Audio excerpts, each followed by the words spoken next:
নমস্কার, প্যারিসের শেষ দিনের ভিডিওতে আপনাদের স্বাগত জানাই। আজ আমরা ঘুরে দেখব প্যারিসের কিছু আইকনিক স্পটস। প্রথমেই চলে এসেছি প্যারিসের গর্ব আর্ক দ্য ট্রায়াম্ফের কাছে। নেপোলিয়ন 1806 সালে তার যুদ্ধ জয়ের স্মৃতিতে এই মনুমেন্ট বানানো শুরু করেছিলেন। 50 মিটার উঁচু এই স্ট্রাকচার ফ্রেঞ্চ ন্যাশনাল প্রাইডের প্রতীক। দেখেছেন এখানে চারিদিকে কত ভিড়। আমরা যেহেতু গ্রীষ্মকালে এসেছিলাম সেই জন্য মনে হয় ভিড়টা একটু বেশি ছিল। আমরা এখানে মেট্রো করে এসেছিলাম। একটু ঘুরে দেখছি জায়গাটা, কারণ এত ভিড় আছে চারিদিকে আর রাস্তাঘাটও খুব ভালো লাগছিল ঘুরতে।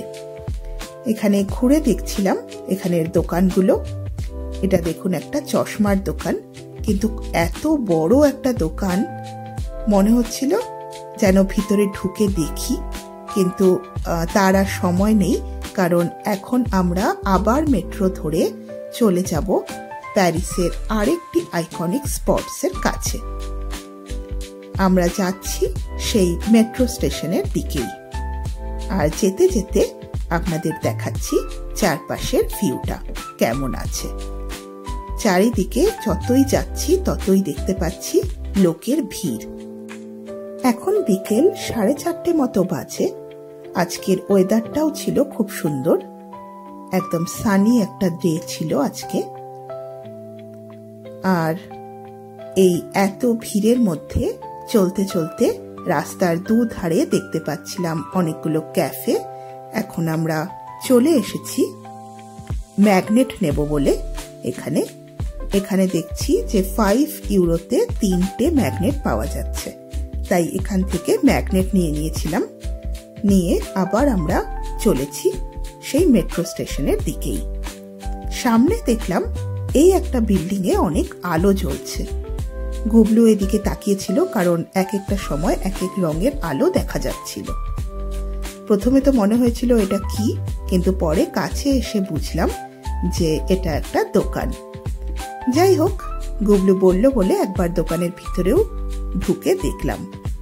ভেতরটা খুবই সুন্দর ছিল।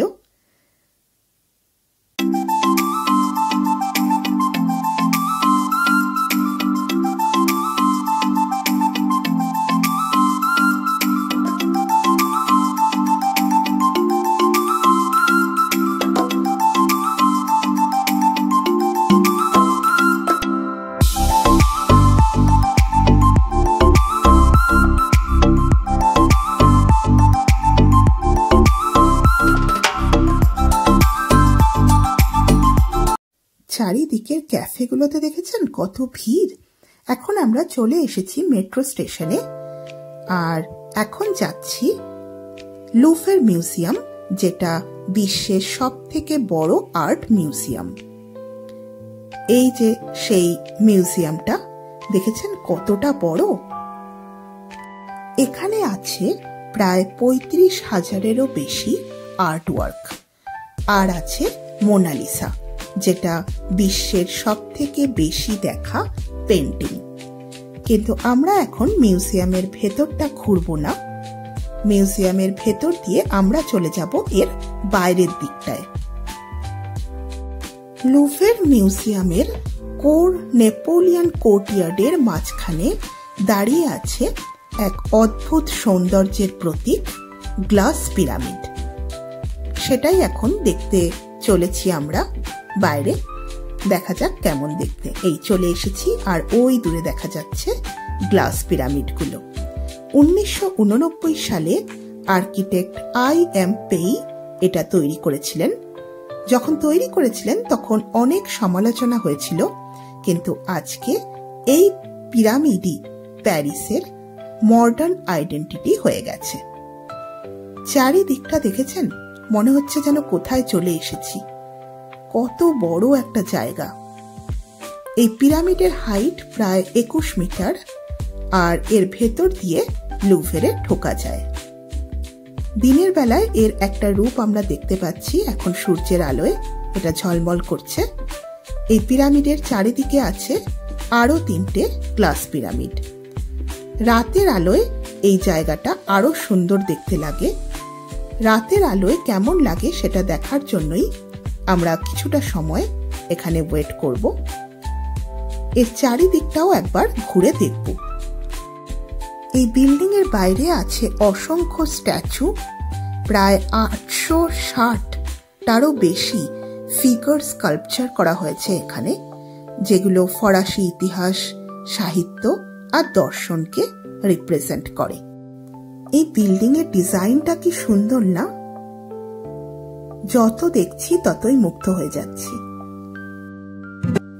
এখানের প্রত্যেকটা স্ট্যাচু এক একটা শিল্পকর্ম আর এক একটা গল্পের প্রতীক। এই হলো পিরামিডটা, গ্লাস পিরামিড, আর এর 3 দিকে 3টে পিরামিড আছে সিমেট্রি বানানোর জন্য।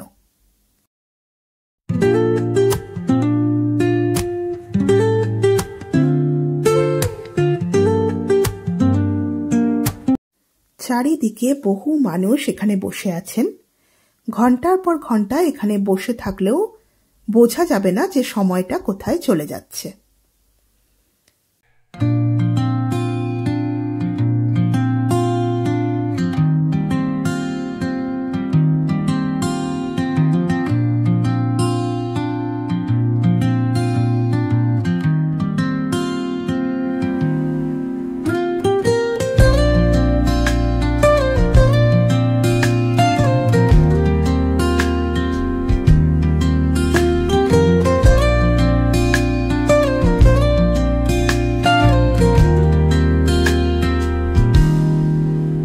Soft strums of the warm acoustic guitar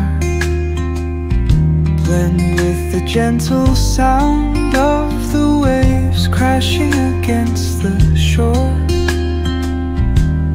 A serene melody weaves through the breeze, creating a এখানের একটা গুরুত্বপূর্ণ ভাস্কর্য হল হর্স টেমার্স। এই যে যেটা দেখতে পেলেন সেটাকেই বলা হয় হর্স টেমার্স, যেখানে দেখা যাচ্ছে শক্তিশালী একজন মানুষ ঘোড়াকে নিয়ন্ত্রণ করছে। এটা পাওয়ার আর কন্ট্রোলের প্রতীক। আমরা এখন এই চারিদিকের ভিউটা দেখতে দেখতে ভাবলাম এর পেছনের দিকে একটু যাই, যেখানে আছে টিউলারিস গার্ডেন। এখন আমরা যাব সেই দিকেই, দেখা যাক ওখানে কি আছে।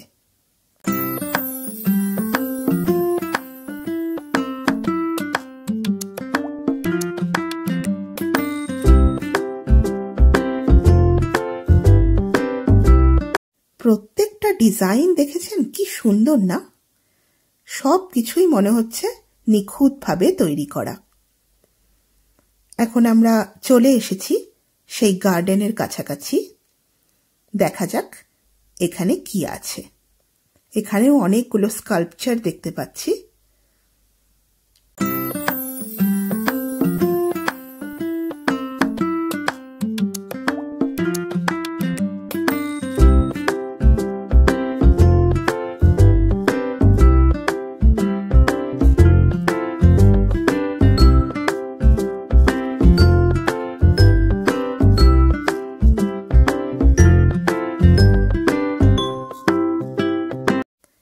গার্ডেনটা গ্রীষ্মকালে পরিণত হয় একটা রঙিন উৎসবে। এখানেও দেখতে পাচ্ছি ফেরিস হুইল, আর এখানে কিছু কর্ন বিক্রি হচ্ছে, আরো কিছু জিনিস হয়তো আছে, কিছু স্ন্যাক্স আইটেম। ওই হুইলটা দেখতে পাচ্ছি, মনে হচ্ছে এখানে কোনো ফেয়ার বসেছে বা মেলা। এখানে প্রায়ই প্যারিস সামার ফেয়ার হয়। স্থানীয় মানুষ আর পর্যটকরা সবার কাছে এটা খুবই জনপ্রিয়। ছোট বড় সবার জন্যই এই মেলাটা খুবই জনপ্রিয়। আর এই মেলার সবচেয়ে জনপ্রিয় হলো এই ফেরিস হুইলটা। চারিদিকের পরিবেশটা ছিল খুবই সুন্দর। একদিকে এত সুন্দর ভাস্কর্য আর স্থাপত্যের নিদর্শন লুভর মিউজিয়াম, আর অন্যদিকে টিউলারিস গার্ডেন। এখানে শুরু হয়ে গেছে গ্রীষ্মকালীন মেলা। আমরা এখন যাচ্ছি সেই মেলাটাই দেখার জন্য। দেখা যাক এখানে কি রকম রাইডস থাকে আর কি কি পাওয়া যায়। অনেক মানুষ ছিলেন এখানে, খুব ভিড় ছিল চারিদিকে। ছোট বড় সবার জন্যই ছিল বিভিন্ন রকমের জিনিস। আর মেলা মানেই হলো খাওয়া দাওয়া। এখানে ছিল বিভিন্ন রকমের খাবার আইটেম, যেমন চুরোস, তাছাড়াও অনেক রকমের জিনিস। এই হলো সেই হুইলটা, যার উপরে গেলে দেখা যায় আইফেল টাওয়ার, লুভরের পিরামিড, প্যারিসের স্কাইলাইন, যেটা সত্যি একটা অবিস্মরণীয় অভিজ্ঞতা। কিন্তু আমরা এই হুইলে উঠিনি, যেহেতু আগের দিনই আইফেল টাওয়ার থেকে পুরো প্যারিসের ভিউটা আমরা নিয়ে নিয়েছিলাম, রাতের ভিউটাও পেয়েছিলাম, তাই এটাতে আজকে আর উঠলাম না। পুরো মেলাটা চলুন একবার ঘুরে দেখা যাক। এখানে ছোটদের জন্য আছে carousel, bumper cars, mini roller coaster, তাছাড়াও আরো অনেক খেলনা।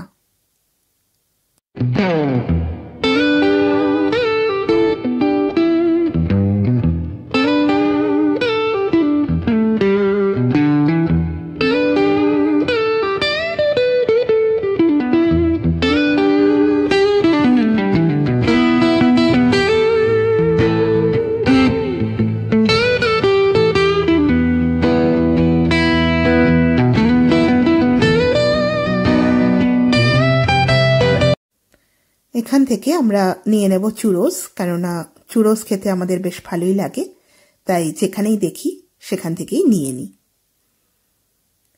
এই হলো চারিদিকের পরিবেশটা। এইখানেই ওনারা বিক্রি করছেন আরো কিছু স্ন্যাক্স। এই যে এখানে নিয়ে নিয়েছি চুরোস। যাই হোক, আর সামনেই চোখে পড়ে গেল আরেকটা কাবাবের দোকান,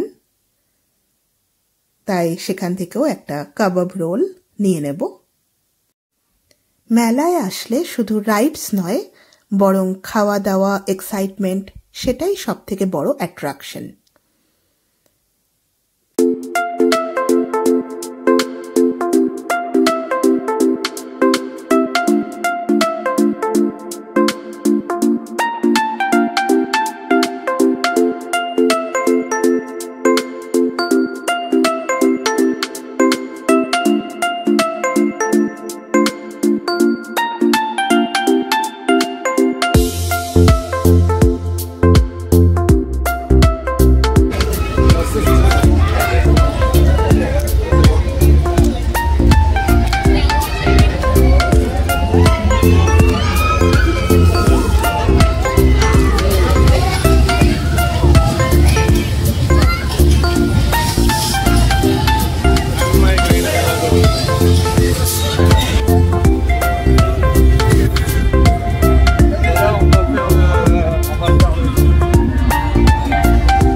এসেছিলাম মিউজিয়ামটাই এক্সপ্লোর করার জন্য, আর রাতের বেলায় গ্লাস পিরামিডগুলো কেমন লাগে সেটা দেখার জন্য।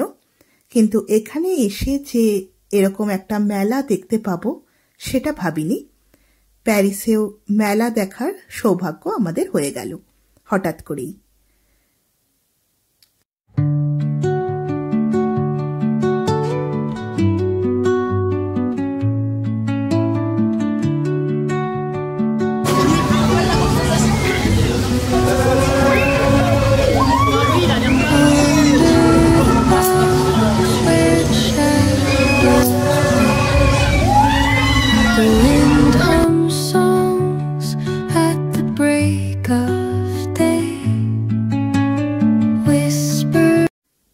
এই দেখুন, এখানে জলের মধ্যে দিয়ে যাচ্ছে এই ট্রেন, মনে হয় এটা, এই ট্রেনটা যাচ্ছে। চারিদিকে বিভিন্ন রকমের রাইডস দেখতে পাচ্ছি, কোনোটা থ্রিলিং রাইডস। এখানে দেখতে পেলাম বাবল টি। অনেকদিন ইচ্ছে ছিল বাবল টি খাওয়ার, আর ইনি তো এখানে মুখ হা করেই বসে আছেন। ইনাকে দেখে এই রাইডটা করার তো ইচ্ছেই হলো না, সাহসও হলো না।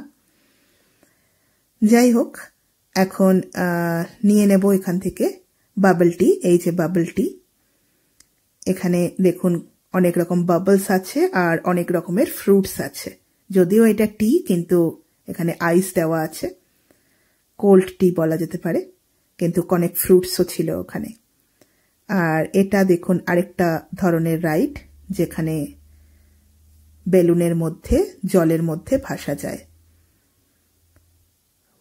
এখানে বেলুনের মধ্যে গিয়ে দাঁড়াতে হবে, কিন্তু যেটা পসিবল না। এটা ছিল আরেক ধরনের রাইড।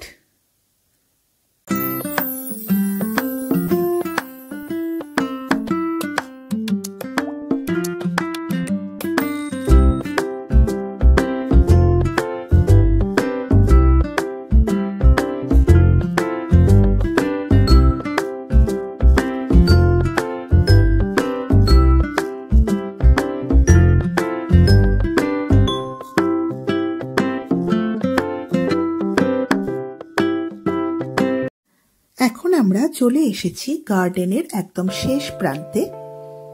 এখানেও অনেকগুলো স্কাল্পচার দেখতে পাচ্ছিলাম।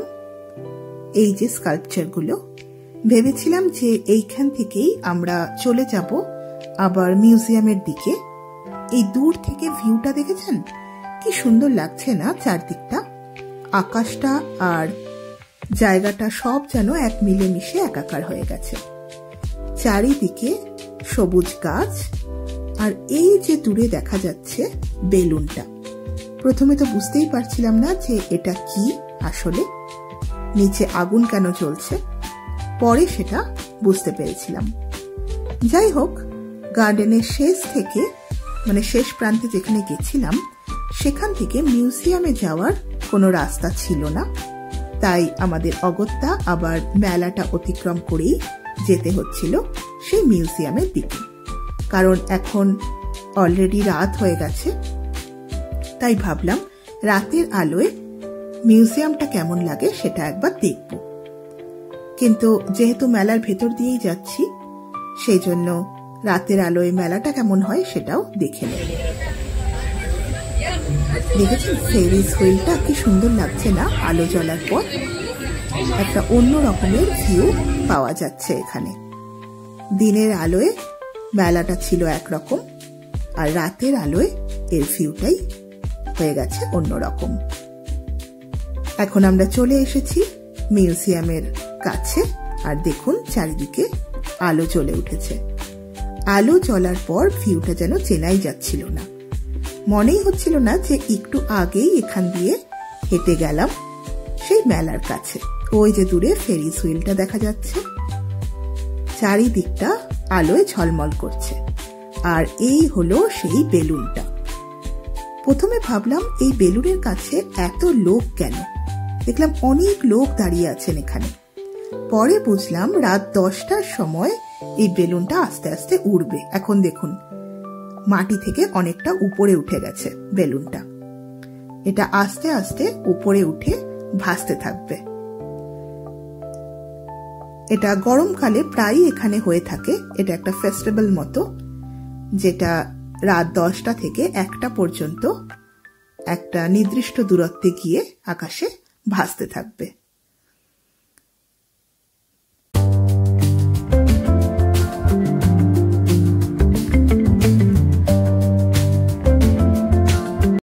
এখান থেকে আকাশের ভিউটা দেখুন।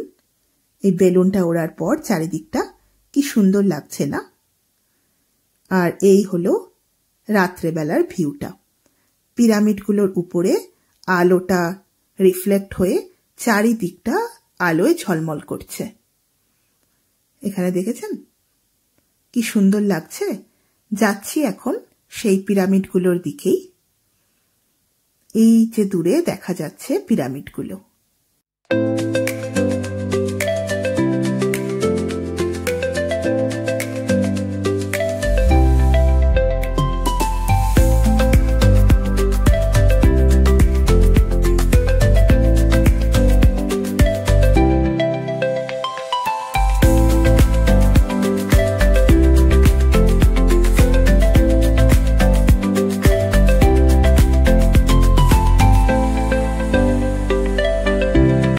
বহু মানুষ এখানে সেই বিকাল থেকেই অপেক্ষা করছিলেন রাত্রের এই লুভের মিউজিয়ামের ভিউটা দেখবেন বলে।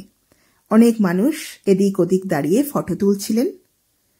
আমরা এই ভিউটা, এই যে দূরে দেখা যাচ্ছে বেলুনটা উঠছে এখনো, এটা চলবে রাত 1টা অবধি।